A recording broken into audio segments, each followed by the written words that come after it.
Alright guys, welcome to my channel. If you're new, then follow along. Hopefully I'm able to help you out analyze the stock market. And if you've been here for a while, then you'll notice that the stock market is really performing exactly like I had been saying I thought it was going to do. So far it's looking good. This week has been a really good week for me and all the trades that I've been putting out on this channel. So if you've found any value in those trade ideas, leave me a thumbs up. Let's get right into it. Triple Qs.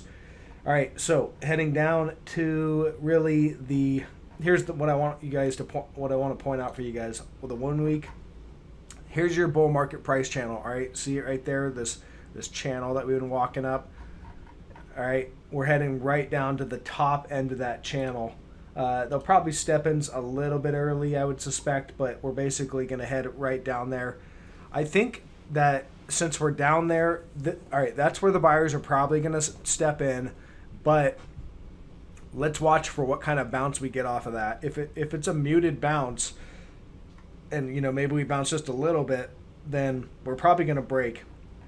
Not today necessarily, but we're probably going to break this channel, the top end. And if we break the top end, we're probably heading down to the bottom end of the channel, and that's down there a ways. In the Qs, that's going to be down about 15% or so. So we're going to watch for that. I do think that's what's going to happen, but again, I got to see what happens once we get down to the bottom of this channel.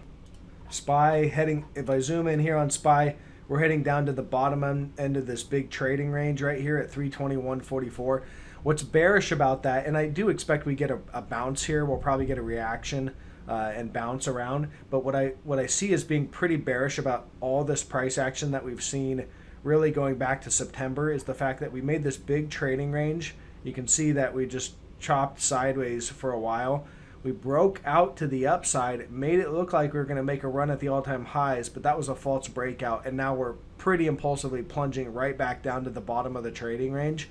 So because of this false breakout right here, yeah, this could be the bottom of the range. This might be where the buyers step in and hold the line, but I'm kind of thinking it's not. I think we break down below here. We're probably going to get a reaction here for a little bit, but I do think we break down, and I think this is going to be the start of the bear market. Now I've been talking about the bear market starting all the way back in 2018, and that really goes back to the fact that I view bear markets not by something going up and down 20%, but more about the trend being broken. And the red line right here, that's your bull trend. There's the break-in trend right there. There's your kickback rally in 2019. There's your COVID plunge. There's a Fed-induced another kickback rally. Now we're starting to roll over. So you can see, look at that week. That's a pretty impulsive sell-off week. So yeah, if we hold here, then it could be fine. But I do think we're going to break down eventually. So that's just my longer-term call. But I've been calling for that for a while. So moving on, a couple things that are breaking down. This Qualcomm, getting some sell signals here today. So I'm short Qualcomm. The reason why I like this one, couple things. This one, you can see here on the daily, big negative divergence there on the daily. You can see price as it's been moving higher. It also, it's kind of a bearish rising wedge. I marked it out, but it's not the cleanest pattern because you only have a couple reactions. I could kind of adjust it, but what I like more is just this trend line right here. You've got this trend line you've been walking up for a while. The other day it looked like it was going to break down. There's a sell signal, but then they kicked it back up, made it look like a false breakdown, but then today back down there. So because we're back down there, this is most likely the real deal. This looked like the real deal, but they faked it out, and now we're back down there.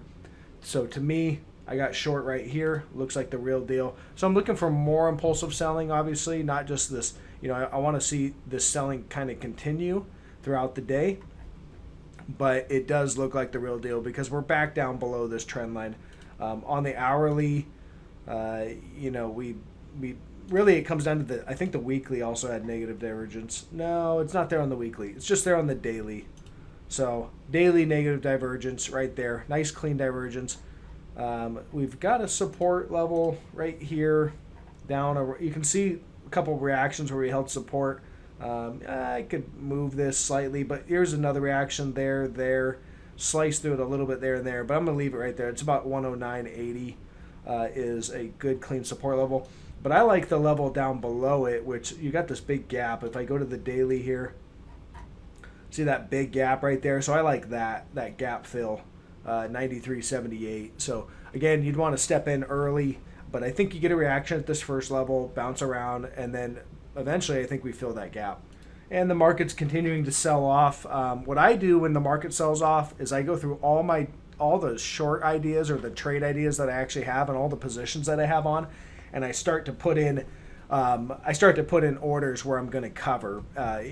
Typically when markets move down quickly, they'll run right down to their support, and you'll get a reaction there. So I like to cover into those, and then I'll look for new positions. So here's an example of McDonald's. I short this one.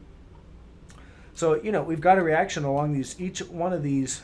If I look, each one of these support lines that I've marked out, we had a reaction. We hit that, moved up, came down, hit this one, moved up. We're breaking this one, so now I think we're heading down to 202.72, and we'll probably get a reaction there. So I'm going to cover slightly above that. Another one, Zoom. This one's starting to break down as well. I think there's a lot of meat on the bone on this one. So here's what I got on Zoom. We have this price channel, this upward price channel that Zoom's been walking up. We got to the upper end of the price channel, traded above it for a little while, but when we did that, we put in negative divergence. So all the price action up here started to put in negative divergence. See it there on the daily, how we were just creating higher highs and prices, but momentum was falling lower. So that told me that we're going to get a trend change. I was looking for the trend line to break, and I have the trend line right there, this red line right there, and it's breaking today. So you can see here, and it's breaking pretty impulsively too. You can see each hour it broke, next hour is continued selling. So pretty impulsive breakdown. So to me, this is now a short for a move down to the bottom of the price channel down here at 392. And I think that ultimately we also have this gap down here, this big gap. If I go to the daily, you can see the gap. There's the gap. I think we fill that gap, 326.55. So from here to there, that is a move of about 30%. That looks good to me. So I'm short this one.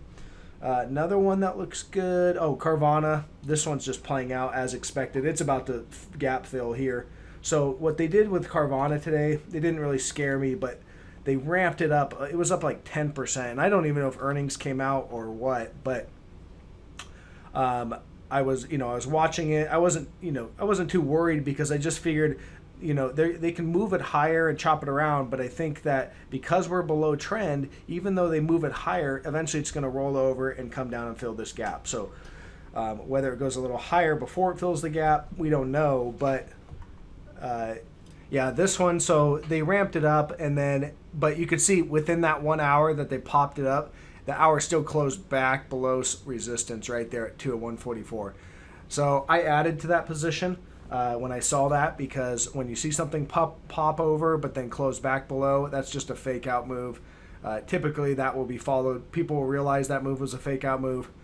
Anybody that took it long will scramble, and that creates more selling. So this is looking good to head down and gap fill. So around 174 or 174.22. Now a lot of eyes are on that gap, so I suspect people will step in early, and I'll be looking to step in a little bit early and cover as well. And then if I just look through a lot of these other trades that I've been talking about for a while, they're all performing pretty well. Etsy down 6, almost 7%. PayPal, this is one I really like, and I have a position here. This one's got all kinds of divergences. It's got weekly negative divergence, daily negative divergence. You can see it right here. Daily negative divergence. See how price was moving higher and yet the momentum was moving lower. This line comes from my weekly, but it's like right there. And then you got this gap that's just lingering down below. So clear, pretty clear target Yeah, we'll get some reactions along the way, but I'm going to just target this gap basically on this trade. So I took a position and I'm just going to wait for this gap to fill. Adobe, you can see here, this support line up here. I'm not in this trade, but I just want to point out how these things react once you get to a support line. So this is your daily support line right here, walking up. Once we broke that, and we really broke it on this gap down, that was really the clean break. Once you broke, it's just been continued selling. So there's really no support. So anytime you see a little pop on the 1 minute, some people when you're watching the 1 minute or just the hourly and stuff, you see things kind of moving up because there will always be counter moves within a trend, but that they sell right into that and it just continues the trend. So I think we're heading right down to 423.05 in this thing.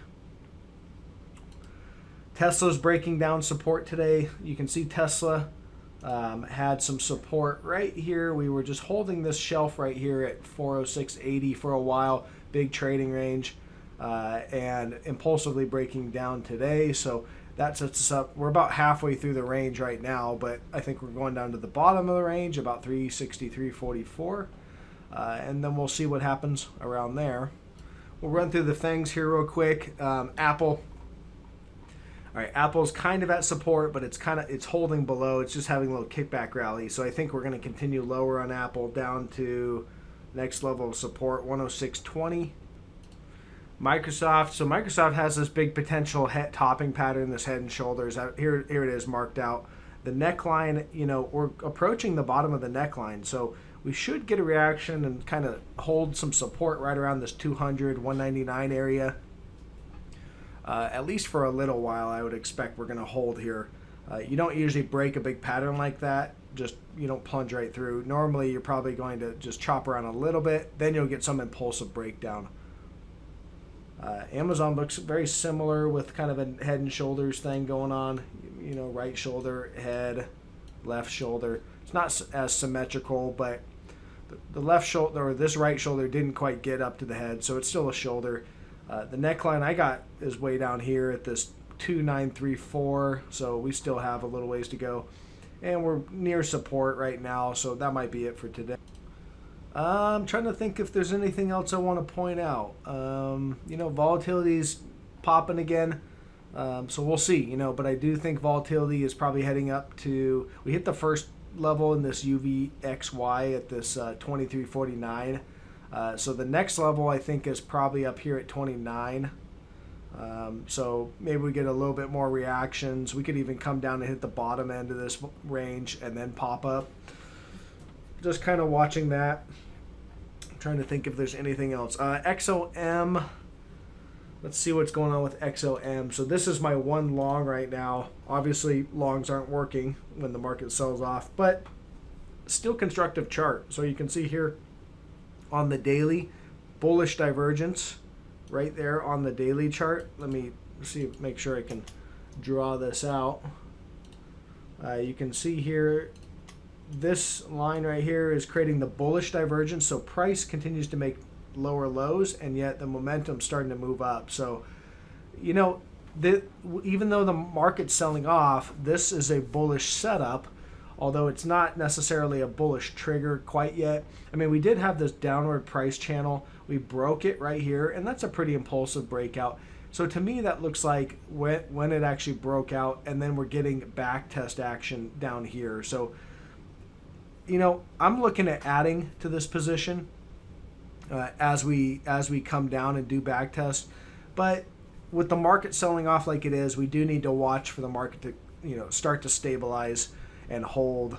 But ultimately, this trade idea, I think XOM can move up to 41. I know it's crazy because oil's been just getting, destroyed. But again, the chart tells me you've got some bullish divergence. So while this is still intact, I still see, this being able to move higher. So, all right, that's all I got, guys. I'm looking for trade ideas. A lot of these short trade ideas are all kind of playing out. I'm getting, I'm starting to close some of them, take profit, things like that. So looking for some new ideas. So if you guys got anything, leave it in the comment below. Catch you guys on the next one.